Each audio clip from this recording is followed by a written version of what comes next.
Hi, anyone and everyone. This is Kim the Humble Hermit from Come As You Are Oracle. I'm going to do a collective with the Pentha Oracle for today, Wednesday, November 5th, 2025. You may follow me on the talk, the tube, my blog, or not. Totally up to you. Take what resonates, leave what doesn't. If it doesn't fit, don't make it fit. If some of it fits, God's kiss. We love that for you. Whatever doesn't, just leave it on the table for someone else. We don't want you taking on energy that wasn't meant for you, okay? This is what the Pentha Oracle looks like. I think there are other kinds out there that look a little different, but similar cards. Or maybe the same cards, but a different box. I got mine off of eBay because I tried to get it off Amazon and they were all gone. They were all sold out.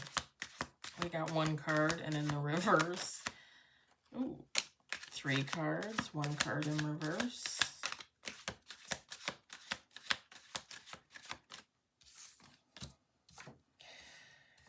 Okay, well, that's something.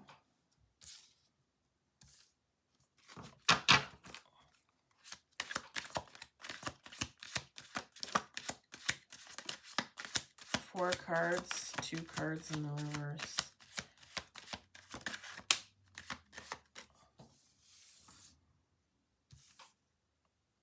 Let's go 2 more shuffles.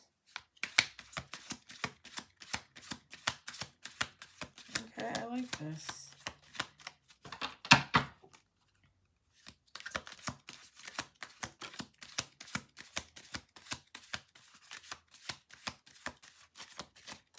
I'm going to do one more. That one was kind of sideways. Okay, 6 on the table, 2 cards in reverse. Last shuffle, last shuffle, last shuffle.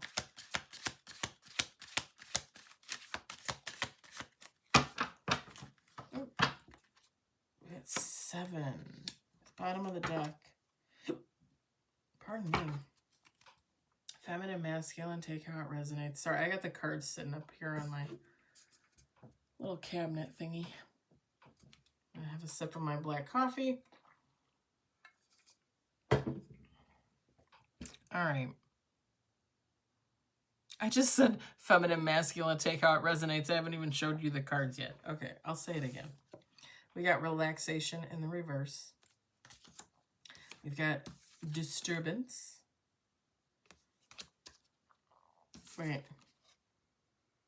It kind of looks like a zombie.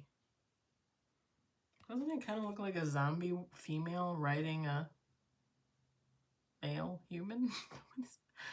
Like, why are her eyes white? Self-love. We got loneliness in reverse. We've got gift. I love these cards, y'all. I don't know why I don't use them as often. I put them in the drawer because I don't have anywhere to put them out here, and I always forget about them. I forget a lot about a lot of my cards, actually.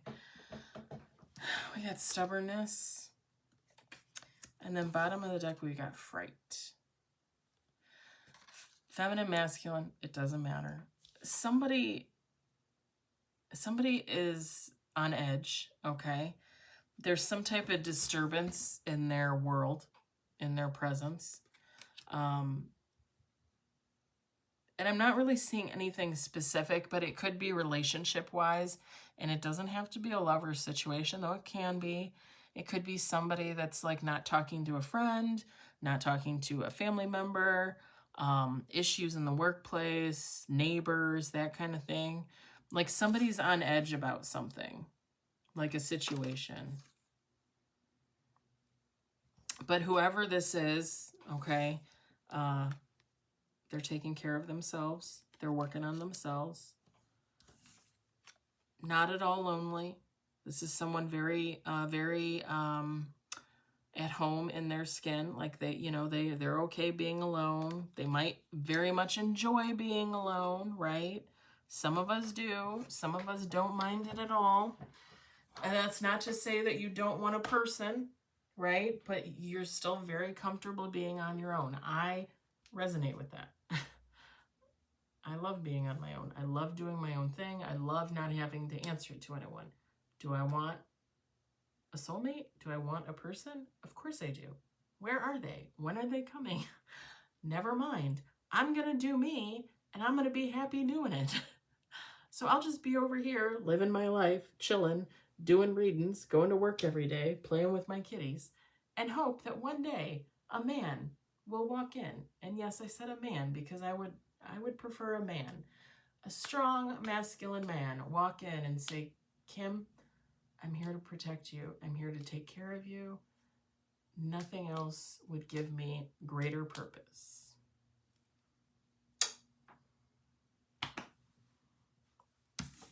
That would be a gift.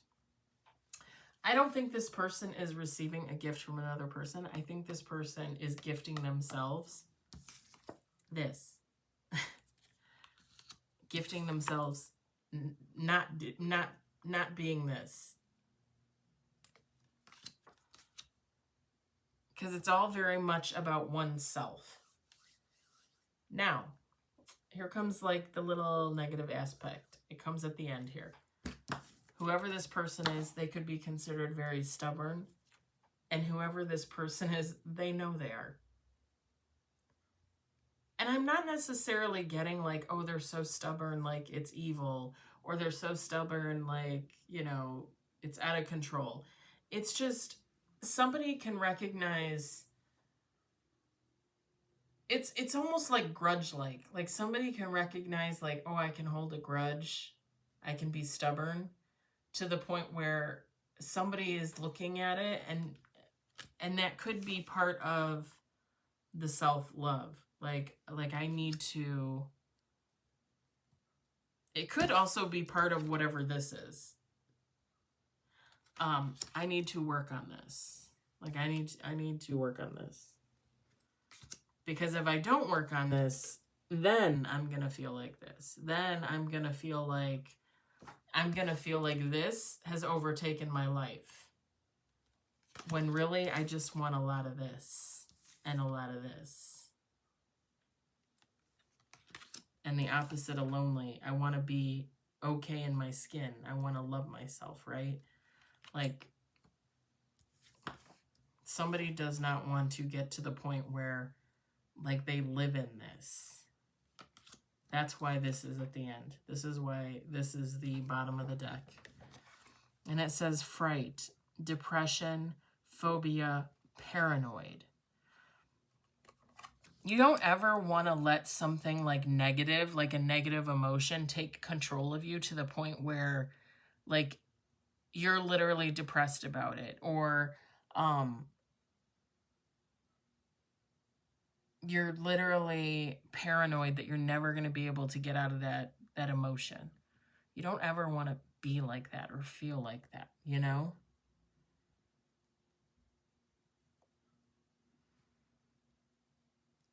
And they don't. Whoever this is, they don't. Because it's almost like they're looking in their future and this is what they're seeing and they're like, I gotta work on this. I gotta work on this.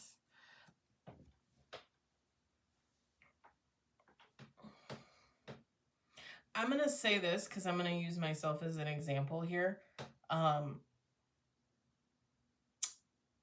If you follow, if you subscribe, I talk about the ex-best friend all the time. And I was just talking about her last night and probably every other night for the last 3 years. Maybe not so much anymore, but I used to talk about her a lot, like almost daily. It took me, like I said this last night, like it took me 3 years to get to the space where I'm at in relation to my emotions for her and the situation that the both of us created in our friendship.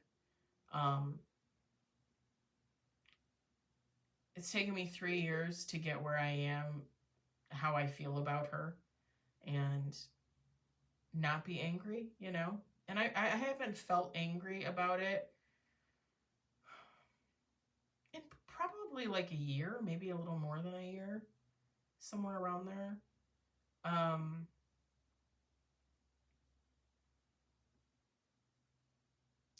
There's nothing stubborn about me not wanting to talk to her, not wanting to be friends with her. Does that make sense? So like I'm giving you kind of like a reason, like a situation of not being stubborn. Like me not wanting to reach out to her, not wanting to talk to her, that's not stubborn. That's healing.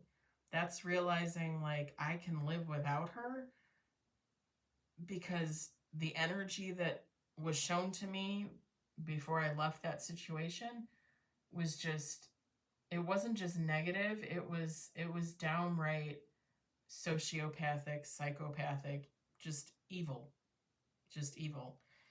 So it's not me being stubborn saying like, oh, I don't want to have anything to do with her going forward. Now, it was me being stubborn, sitting in that angry energy, sitting in that hateful energy, sitting in that nasty energy where I couldn't properly see the situation and I couldn't properly deal and heal with it. That was stubborn. That was me trying to hang on to something for 2 years, almost 2 years, when really like you need to find a way to like release and let go for your own good, right? Like for my own good. Like that was where the stubbornness came in. But again, I also think like everything takes time, and it takes as long as it takes. Like I'm not going to rush something. I'm not going to say, "Oh, I'm healed from that situation," when I'm not healed from that situation. Never mind the fact that I don't think I'll ever be healed from that situation. I will always be healing from that situation. And who's to say in like 5 years, I don't feel another wave of like anger at her? Do you know what I'm saying? Because sometimes it comes back. Sometimes it's a flow, sometimes it's a circle. Healing is very interesting. Healing is I've said since the beginning, you heal from birth to death. There's no such thing as healed. I really, really dislike it when people say, "Oh, I'm healed." No, you're not. No, you're not. Mm-mm. And you can let situations go and still be healing from it,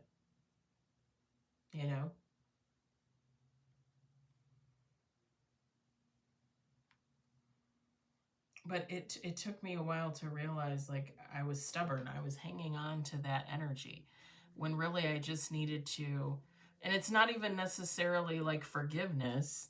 It's just realizing like I don't want to be the angry one. Like everything she did came from anger, from misplaced anger and hate. And I don't want to be that person. And it's realizing like I was stubborn. I was sitting there and I was becoming like her, like what I didn't want to become. So that is the stubbornness. It's not necessarily, yeah, I don't know. That's just my story. That's just my example. But whoever this is definitely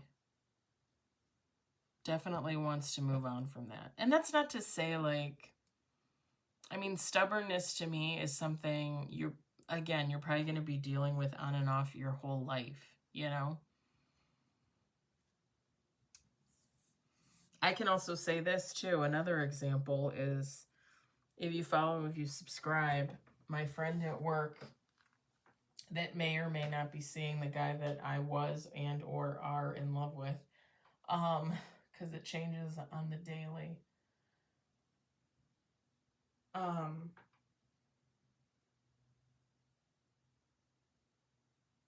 I tried to reach out to her to mend our friendship, and she never responded. The other day, we had a situation at work where one of our mutual friends, it was discovered via his Facebook that his father passed away in the middle of October. I did not know that. Apparently she did know that. She didn't say anything, which is fine. I mean, it's his own personal business. It's not like she needs to say anything. Um, and he didn't say anything, which is fine. I'm sure I was not the first thought on his mind, not even the first millionth thought on his mind. But when I found out, I got a card and I took up a collection at work to come up with some money for him and his mother to put towards the funeral for his father, or whatever they want to do with the money, right? He can give it to his mom and she can figure it out. And I sent her a message, my friend, and I said, you know, I know you probably did something on your own, but, you know, like, we just found out. So, like, I bought a card. I'm taking up a collection to give to him if you want to sign the card, if you want to put in some money. But again, you probably already did your own thing, so I'm just letting you know, I'm just throwing out the option. She never responded to me. And I was talking to my other friend at work, my good friend, and I said, you know, I get it. Like, she doesn't have to talk to me. Like, I respect boundaries. I respect, like, her need to, you know, not have anything to do with me and figure it out. And, you know, maybe we'll never be friends again, right? Maybe in another week she'll come towards me. Maybe next year she'll come towards me.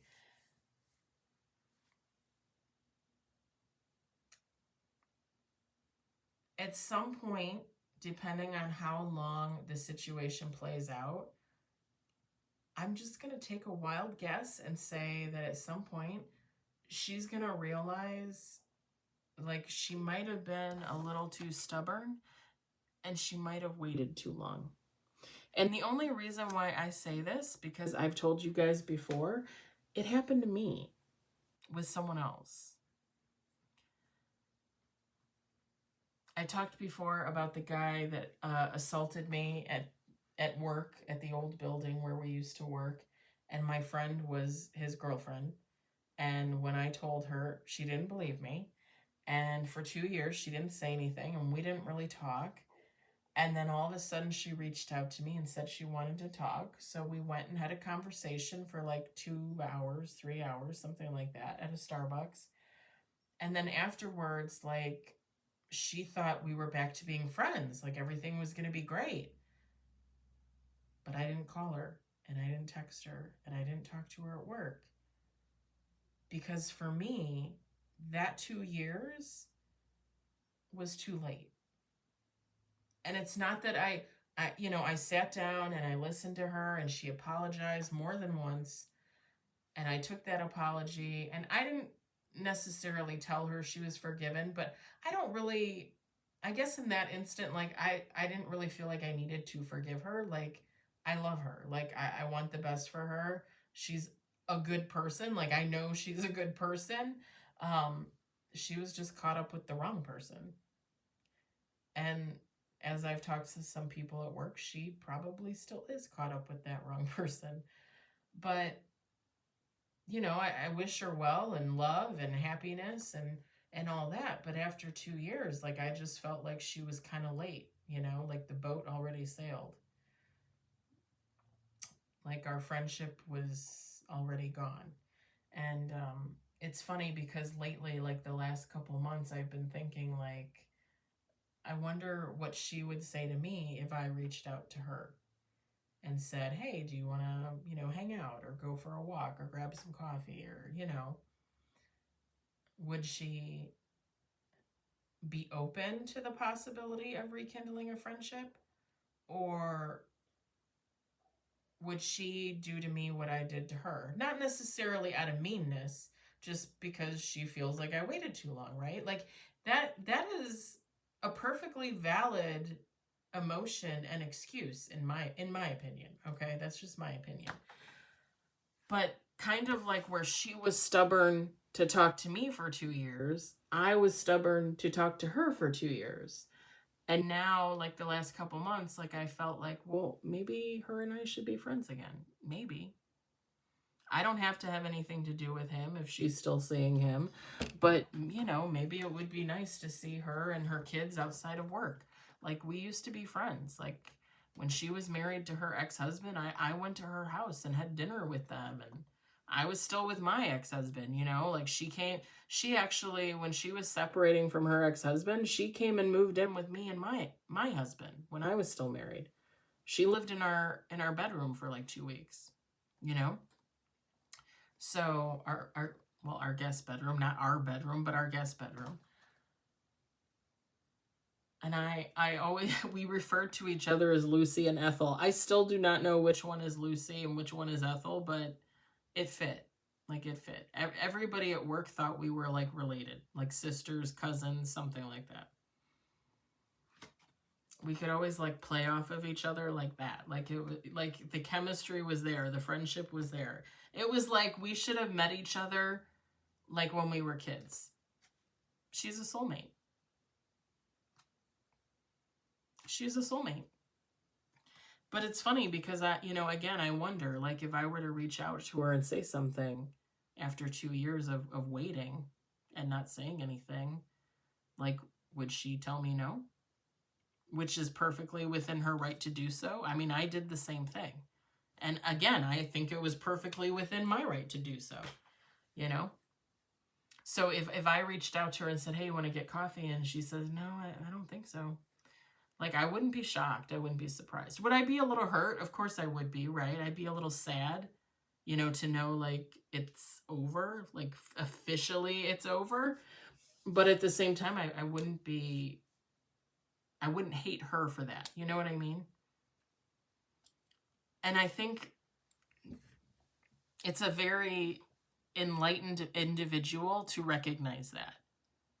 Because the lady at work, the young lady at work, I don't think she realizes, like, I tried to mend the fences and she doesn't want to. But, you know, a year from now, 2 years from now, 5 years from now, if she were to try to come back, like,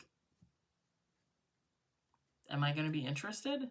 I mean, it just depends, right? Like, it depends on where I'm at in my life. But if I'm not, is she going to be mad about it? Because you kind of did the same thing to me, you know? People often can't recognize things within themselves. It takes a very enlightened person to realize, like I have this in me, right? Like, I know I have this in me, but I can get over it eventually. Some people don't see it, you know? I think I'm going to leave it there. I think I rambled on long enough. You don't need to hear anymore. Please, please, please take from it what you will. I hope it resonated for you. I hope you enjoyed it. I hope, if anything, you were entertained. Again, Panther Oracle. I love it. I love them because they're kind of basic, but they're cute. I don't know. I like them. I hope everybody has a great hump day, witchy Wednesday, whatever you want to call it. And I'll talk to you later. Bye.